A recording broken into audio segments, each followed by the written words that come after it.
ડીસાની હિમાલય રેસિડેન્સીના રહીશો તેમની સમસ્યાની રજૂઆત કરવા માટે ડીસા નગરપાલિકા કચેરીએ પહોંચી ગયા હતા। છેલ્લા ઘણા સમયથી હિમાલય રેસિડેન્સીમાં ગટરનું પાણી ઉભરાઈ રહ્યું હોવાથી સ્થાનિકો પરેશાન છે। આ અંગે કેટલી વાર નગરપાલિકામાં રજૂઆત કરી હોવા છતાં તેમની સમસ્યાનું કોઈ નિરાકરણ આવતું નથી, જેથી આજે કંટાળેલા હિમાલય રેસિડેન્સીના રહીશો પાલિકા કચેરી ખાતે રજૂઆત કરવા પહોંચ્યા હતા અને રોષે ભરાયેલા હિમાલય રેસિડેન્સીના રહીશોએ પાલિકા કચેરીમાં ઉગ્ર રજૂઆત કરવાની સાથે ચીમકી ઉચ્ચારી હતી કે તેમના વિસ્તારની સમસ્યાનો જ્યાં સુધી કાયમી ઉકેલ નહીં આવે ત્યાં સુધી સ્થાનિકો દ્વારા વેરા ભરવામાં આવશે નહીં। કેટલાય સમયથી અમારા એરિયામાં ગટર ઉભરાવાનો પ્રશ્ન ચાલી રહ્યો છે અને છેલ્લા 4 વર્ષથી હું રહું છું ત્યાં આગળ, પણ છેલ્લા 6-1 મહિનાથી બહુ વિકટ પરિસ્થિતિ થઈ ગઈ છે। ન તો નગરપાલિકાનો કોઈ વ્યક્તિ ત્યાં આવે છે, ના કોઈ જતી સફાઈ કરાવે છે। અગર કેટલી વાર અમે અહીંયા રજૂઆત કરી પણ એનો કોઈ નિકાલ અમને મળતો નથી। અમે આજે આવ્યા છીએ અહીંયા આગળ તો પણ અમને પ્રોપર આન્સર અહીંથી મળ્યો નથી।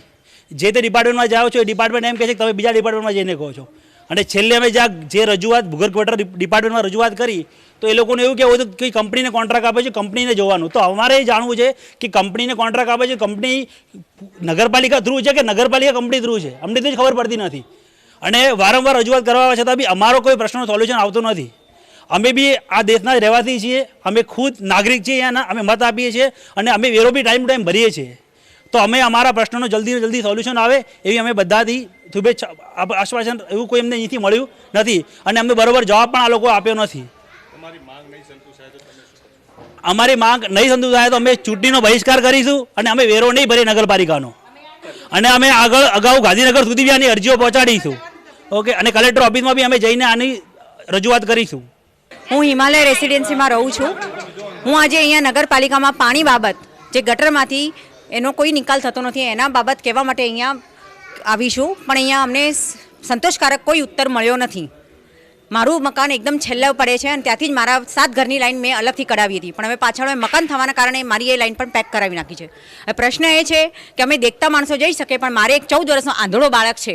હવે એવડા મોટા બાળકને મારી તે કેપેસિટી નહીં કે હું તેડીને એને રસ્તો ક્રોસ કરાવી શકું। બધાનું ખરાબ પાણી મારા ઘર આગળ જમા થાય છે અને વત્તા એટલા મચ્છર પણ થઈ ગયા છે, અને પાછળ કોમન પ્લોટ છે એમાં છાપરાવાળા પણ અતિશય રહે છે। હવે છાપરાવાળાને પણ ત્યાં ટોયલેટ લેટરની કોઈ સુવિધા નથી, એ લોકો પણ ત્યાં ખુલ્લા જગ્યા પર શૌચ કરે છે, એટલે બધાનું અને પાછળની લાઈનમાંથી પણ એટલું શૌચ નીકળે છે એટલે પૂરું ગંદુ અમારા આગળ ભેગું થાય છે। હવે એવામાં અમે રહી શકીએ એમ નથી। હવે અહીંયા કહેવા આવ્યા છીએ તે છતાં પણ આ લોકોનો કોઈ પ્રત્યુત્તર નથી અમારા પાસે।